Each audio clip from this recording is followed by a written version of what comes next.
भारत पाकिस्तान के बीच भीषण लड़ाई जारी थी।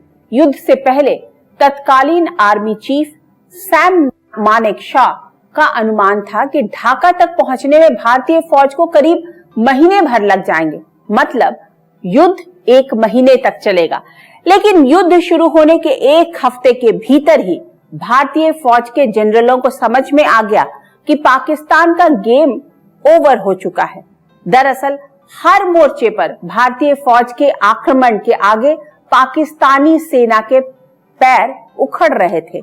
बात बांग्लादेश के सिलहट की है। गोरखा रेजिमेंट की एक कंपनी के कमांडर थे मेजर जनरल इयान कार्डोजो। गोरखा अपने अफसर का नाम ठीक से नहीं बोल पाते थे। ऐसे में कार्डोजो अपनी कंपनी में कारतूस साहब के नाम से मशहूर थे। कारतूस साहब की अगुवाई में गोरखाओं ने खुकरी से ही ऐसा धावा बोला कि पाकिस्तानियों के होश उड़ गए।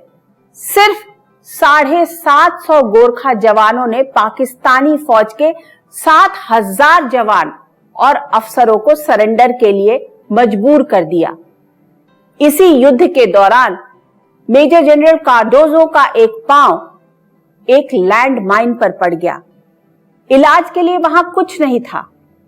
उन्होंने बिना वक्त गवाए खुकरी से ही अपना पांव काट दिया और अपने सिपाही से कहा, जाओ इसे मिट्टी में दफना दो।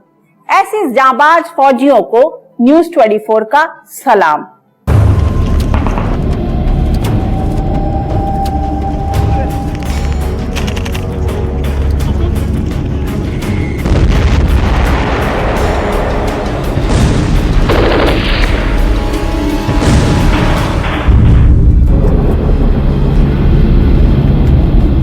लेफ्टिनेंट जनरल सगत सिंह के नेतृत्व वाली 4 कोर को मेघना नदी यानी ढाका के पास तक के इलाके को कब्जा करने का जिम्मा सौंपा गया।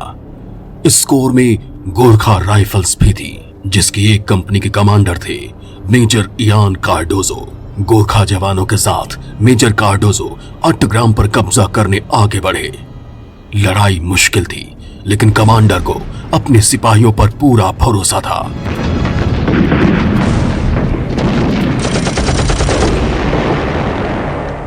मेजर जनरल पोस्ट से रिटायर्ड कार्डोजो को अट्टग्राम की लड़ाई का हर दांव पेच अच्छी तरह याद है।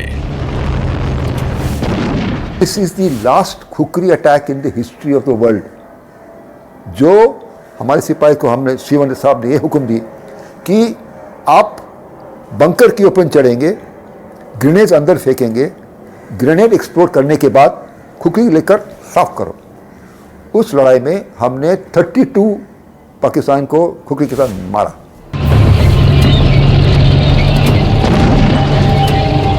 गोरखा सिपाहियों ने अपनी खुकरी से ही दुश्मन का काम तमाम कर दिया। छोटे बड़े कई मोर्चों पर गोरखा सिपाहियों ने कब्जा कर लिया। अब बारी सिलहट पर कब्जे की थी। इस काम के लिए गोरखा राइफल्स को चुना गया। MI-4 हेलीकॉप्टर से जवानों को सिलहट में उतारा गया। सिलहट रवाना होते समय हर जवान के पास सिर्फ 100 राउंड गोलियां बची थी। खाना पानी बिल्कुल नहीं था। 1-2 दिन के लिए जंग लड़ने गई बटालियन को 9 दिनों तक लड़ना पड़ा। गोरखा जवानों ने सिलहट में इतनी बहादुरी से लड़ा कि दुश्मन की बड़ी फौज ने सरेंडर करना बेहतर समझा। और हमको भी अचंभा हो गया कि वो लोग एक पलटन नहीं थे।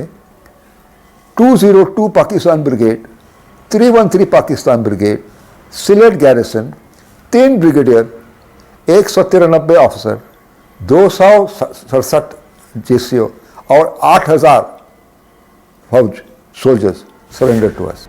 दुश्मनों से लड़ते हुए कार्डोजो जब आगे बढ़ रहे थे, तभी बारूदी सुरंग में धमाका हुआ और उनका एक पैर उड़ गया।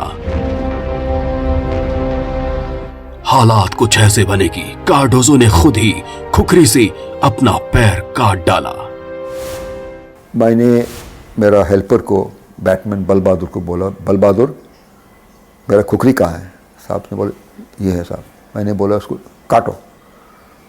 उसने बोला साहब नहीं काटना चाहिए, डॉक्टर साहब को आने दो, डॉक्टर साहब इलाज करेंगे, ठीक हो जाएंगे। मैंने बोला नहीं, अब काटो साहब, मैं आपका सेवादार हूँ, मैं आपका टांग नहीं काट सकते, फिक्र मत करना, मुझे खुखरी दे दो।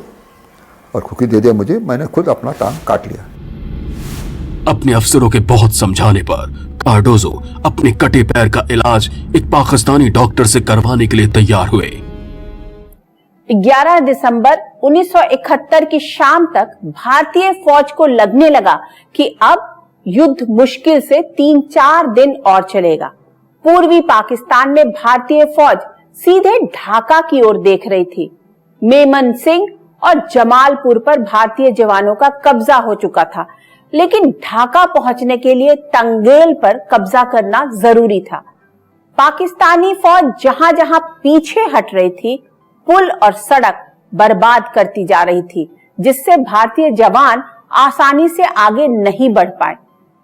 पूर्वी पाकिस्तान में भारतीय फौज की युद्ध नीति ने दुश्मन के सामने सिर्फ 2 विकल्प छोड़े, पहला सरेंडर और दूसरा लड़ते हुए जान देने का। भारतीय फौज ने तंगेल पर बहुत रोचक अंदाज में कब्जा किया। दुश्मन जमीन पर मोर्चाबंदी करता रह गया और भारतीय फौज आसमान के रास्ते तंगेल में दाखिल हो गई। पूर्वी पाकिस्तान के कमांडर जनरल नियाजी के दिमाग में एक बड़ा प्लान था। वो चाहते थे कि मेमन सिंह में मौजूद ब्रिगेड वहीं जमी रहे, ढाका से सटे तंगेल पर कब्जा बना रहे। नियाजी इस ब्रिगेड का इस्तेमाल अमेरिका से मदद मिलने के बाद करना चाहते थे। भारतीय जनरल समझ चुके थे कि उनके लिए तंगेल कितना अहम है। ये आउटफ्लैंकिंग मूवमेंट के वजह से हम पाकिस्तानी की जो मेन बटालियन डिफेंसिव पोजीशन था जमालपुर में, एक स्ट्रांग पोजीशन उन्होंने बना रखा था, जो कि जमालपुर मतलब वो टंगेल की रूट पे था, और वो हम आउटफ्लैंक करके उनके पीछे आके बैठ गए। तो 9 तारीख की 8 और 9 तारीख के रात को हम जमालपुर के साउथ पे आके हम पोजीशन ले चुके थे। 11 तारीख को ये पैराशूट ड्रॉप होना था टंगेल के नॉर्दर्न साइड पे, वो प्लान किया हुआ था। तो उसके साथ लिंकअप करने की जो रिक्वायरमेंट थी, उसकी वजह से थोड़ा सा वो ऊपर से दबाव काफ़ी था, और उस वक्त यूनाइटेड नेशंस में भी काफ़ी कुछ चल रहा था इसके बारे में, तो उसके वजह से वो दबाव था कि अटैक करने। तंगेल एक ऐसा पॉइंट था जिस पर कब्जा करके पाकिस्तानी फौज को पीछे हटने से रोका जा सकता था। भारत ने तंगेल पर कब्जा करने के लिए एक पैरा बटालियन को आसमान से उतारा। वहां पहले से ही मुक्ति वाहिनी ने पाकिस्तानी फौज की नाक में दम कर रखा था, जिसके कमांडर थे टाइगर सिद्दीकी।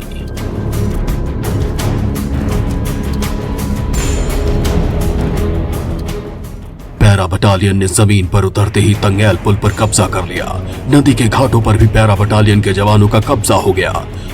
ऐसे में पाकिस्तानी ब्रिगेड ने हथियार डालने में ही अपनी भलाई समझी।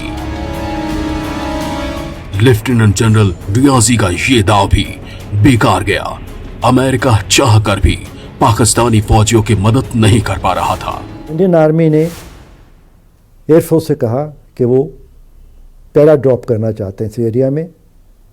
11 तारीख को 4:30 बजे के करीब दोपहर में कोई 30-40 हवाई जहाज़ों में पैराट्रूपर्स को भर के उस एरिया में ड्रॉप किया, और कुछ 7 बजे के करीब जाके उसी शाम को उन्होंने ब्रिज पे कब्ज़ा कर लिया।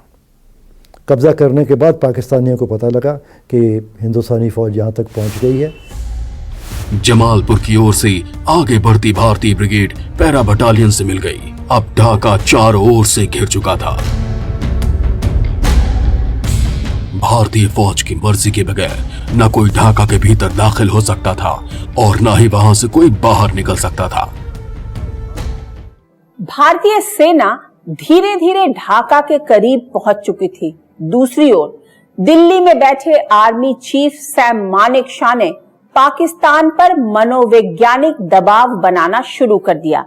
ढाका में घुसने और निकलने के रास्तों को चारों ओर से बंद कर दिया गया। मानेकशॉ ने जनरल नियाजी को अपना पहला संदेश भिजवाया। जिसमें साफ साफ सरेंडर का सुझाव था। 13 दिसंबर 1971 की शाम के करीब 5 बजे भारतीय फौज ने ढाका को चारों ओर से घेर लिया। पूर्वी पाकिस्तान के हर बड़े शहर पर भारतीय फौज का कब्जा हो चुका था। ढाका के मीरपुर ब्रिज पर मेजर जनरल गंधर्व नागरा अपने सैनिकों के साथ खड़े थे। वो निजी तौर पर जनरल नियाजी को अच्छी तरह जानते थे। उन्होंने अपने एडीसी के नोटपैड पर जनरल नियाजी के लिए एक संदेश लिखा। My dear Abdullah, I am here, the game is over. अपने संदेश में नागरा ने नियाजी को सलाह दी कि तुम मुझे अपने आप को सौंप दो और मैं तुम्हारा ख्याल रखूंगा। उस वक्त भी ढाका में पाकिस्तानी फौज के 26,000 से ज्यादा अफसर और जवान मौजूद थे। तत्कालीन आर्मी चीफ सैम मानेकशॉ ने अब पूर्वी पाकिस्तान पर मनोवैज्ञानिक दबाव बनाना शुरू कर दिया। हेलीकॉप्टर और हवाई जहाज से सरेंडर की अपील वाले पर्चे गिराए जाने लगे। पर्चे हिंदी, अंग्रेजी, उर्दू, बंगाली समेत कई भाषाओं में पूर्वी पाकिस्तान के अलग अलग हिस्सों में गिराए गए। कई हिस्सों में पाकिस्तानी फौज के हथियार डालने का सिलसिला जारी था। पर्चे गिरे, वो तो आम जनता और बाकी लोगों के पास था, पर जो एक लेटर भेजा गया खास जनरल नियाजी के लिए, वो खास लेटर है, वो बहुत इंपॉर्टेंट लेटर है। उसके अंदर साफ लिखा गया था that you have no choice, you have no choice, and I give you some limited hours were given, I think 12 hours or something like that. उनके पास कोई ऑप्शन नहीं छोड़ा था।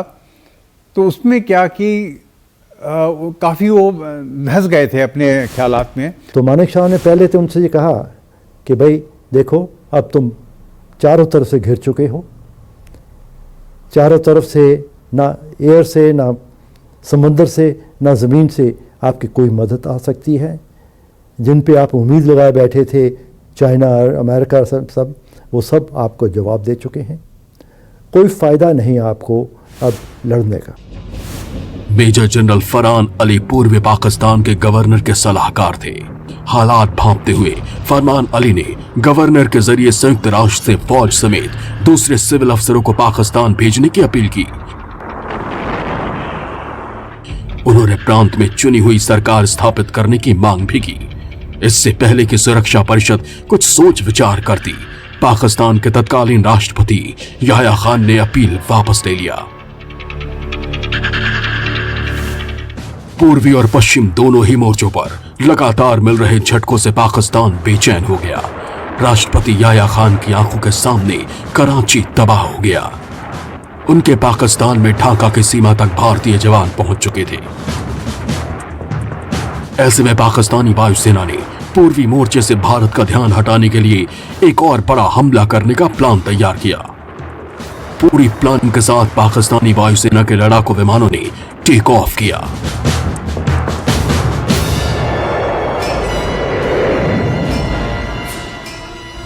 पाकिस्तानी वायुसेना के 6 साइबर जेट विमान श्रीनगर की ओर तेजी से बढ़ रहे थे। पाकिस्तानी एयरफोर्स ने अपने पायलट्स को अच्छी तरह समझा दिया था कि शुरू में साइबर जेट कम ऊंचाई पर उड़ान भरे, जिससे दुश्मन के रडार की पकड़ से वो बच सके। जैसे ही साइबर जेट आसमान में ऊपर उठे, भारतीय वायुसेना के रडार ने खतरे का संकेत दे दिया। पाकिस्तान के लड़ाकू विमान श्रीनगर से सिर्फ कुछ मिनट के फासले पर थे। वहां 18 नेट स्क्वाड्रन के साथ तैनात थे फ्लाइंग ऑफिसर निर्मलजीत सिंह शेखो। आसमान में दुश्मन के F-86 cyber jet Srinagar airfield पर बमबारी की तैयारी कर रहे थे। बगैर 1 सेकंड गवाए फ्लाइंग ऑफिसर निर्मलजीत सिंह और धुमन ने तुरंत दुश्मन को जवाब देने का फैसला किया। सेकंड्स में भारतीय एयरफोर्स के दोनों पायलट आसमान में दुश्मन को ललकार रहे थे। दुश्मन के हमले में शेखों का नेट विमान भी निशाने पर आ गया। निर्मलजीत सिंह ने अपने साथी को संदेश दिया, धुम्मन, अब तुम मोर्चा संभालो।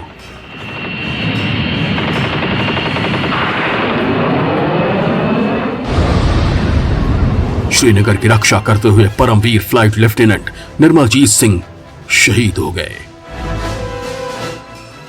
अब तक भारतीय वायुसेना के इतिहास का इकलौता परमवीर चक्र निर्मलजीत सिंह शेखों के नाम है। पूरब में हर मोर्चे पर लगातार मुंह की खाने के बाद भी ढाका में बैठे लेफ्टिनेंट जनरल नियाजी को अब भी उम्मीद थी कि कोई चमत्कार हो जाएगा। अमेरिका युद्ध विराम के लिए कोई ना कोई रास्ता ढूंढ निकालेगा। इस बीच ढाका के गवर्नर हाउस में एक अहम मीटिंग की खबर भारत के हाथ लगी। ढाका में मौजूद पाकिस्तानी नुमाइंदों और सेना के बड़े अफसरों का मनोबल तोड़ने के लिए शायद ही इससे कोई बेहतर मौका मिलता। ऐसे में इंडियन एयरफोर्स ने पूर्वी पाकिस्तान के कंट्रोल रूम यानी ढाका के गवर्नर हाउस पर बम गिराने का बड़ा फैसला लिया। आपको जानकर आश्चर्य होगा कि भारतीय पायलटों के पास टारगेट का नक्शा तक नहीं था।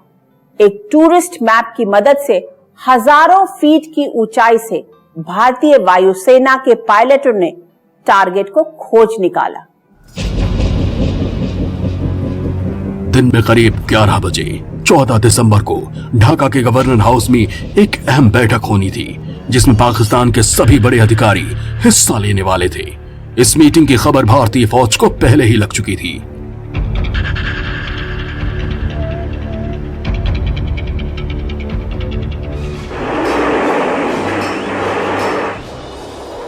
एयरफोर्स के पायलट्स को ढाका के गवर्नर हाउस में चल रही बैठक के बीच बम गिराने का काम सौंपा गया, लेकिन पूरी प्लानिंग इतनी गोपनीय रखी गई कि पायलट्स को टारगेट के बारे में कुछ भी नहीं बताया गया।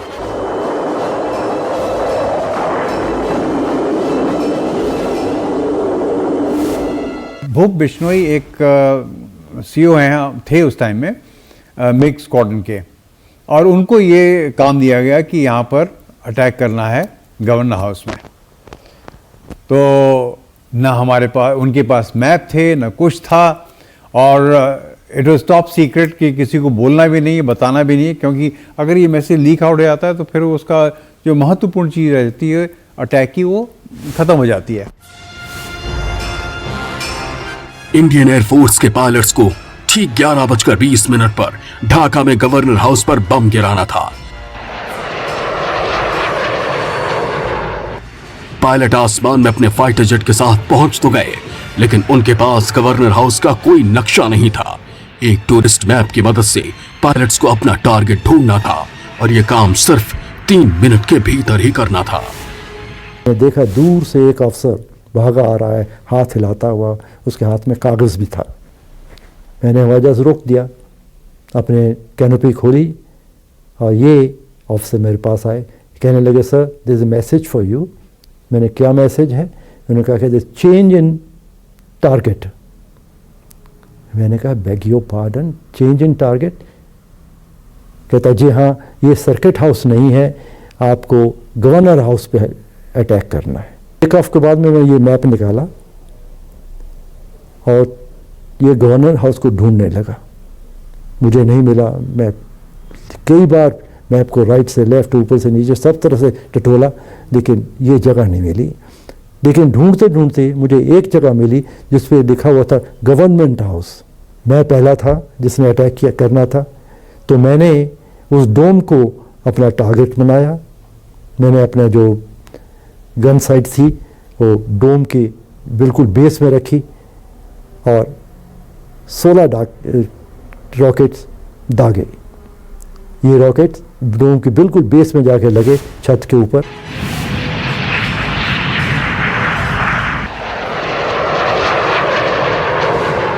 आसमान से ही पायलट्स की नजर एक बड़े कंपाउंड पर पड़ी। जहाज को नीचे करने पर पायलट्स ने देखा कि कंपाउंड में बड़ी बड़ी कारें आ रही हैं और गुंबद पर पाकिस्तान का झंडा लहरा रहा है। भारतीय वायुसेना के पायलट्स ने समझ लिया कि उनका निशाना यही बिल्डिंग है। अंदर गवर्नर डॉक्टर AM मलिक अपने साथियों के साथ मीटिंग कर रहे थे। संयुक्त राष्ट्र के प्रतिनिधि जॉन कैली भी अंदर ही मौजूद थे।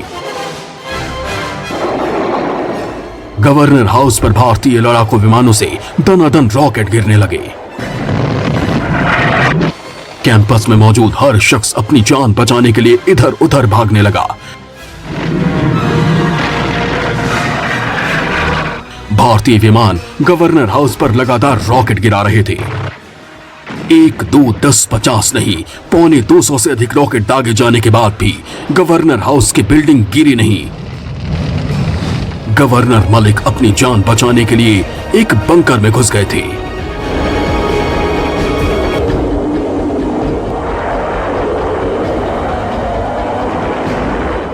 गवर्नर मलिक वायुसेना के हमले से इतना डर गए थे कि उन्होंने तुरंत अपने कांपते हाथों से इस्तीफा लिख दिया और बंकर के एक कोने में जाकर नमाज पढ़ने लगे। इंडियन एयरफोर्स के MiG-21 विमानों ने बैठक के दौरान ही गवर्नर हाउस की छत पर बम गिराकर मुख्य हॉल की छत उड़ा दी। इस हमले ने ढाका में मौजूद पाकिस्तानी आर्मी के बड़े अफसरों को बुरी तरह झकझोर दिया। गवर्नर मलिक ने लगभग कांपते हाथों से अपना इस्तीफा लिखा, लेकिन लेफ्टिनेंट जनरल नियाजी अभी भी आखिरी गोली तक लड़ने की बात कर रहे थे। वो युद्ध को लंबा खींचना चाह रहे थे। जनरल नियाजी की आखिरी उम्मीद अमेरिका और अमेरिका में मौजूद पाकिस्तान के तत्कालीन विदेश मंत्री जुल्फिकार अली भुट्टो थे। आज बस इतना ही। पराक्रम के 50 साल के कल के एपिसोड में आपको दिखाएंगे दुनिया के सबसे बड़े सरेंडर की कहानी। तब तक के लिए मुझे दीजिए इजाजत और आप निष्पक्ष खबर, सटीक विश्लेषण के साथ देखते रहिए न्यूज़ 24।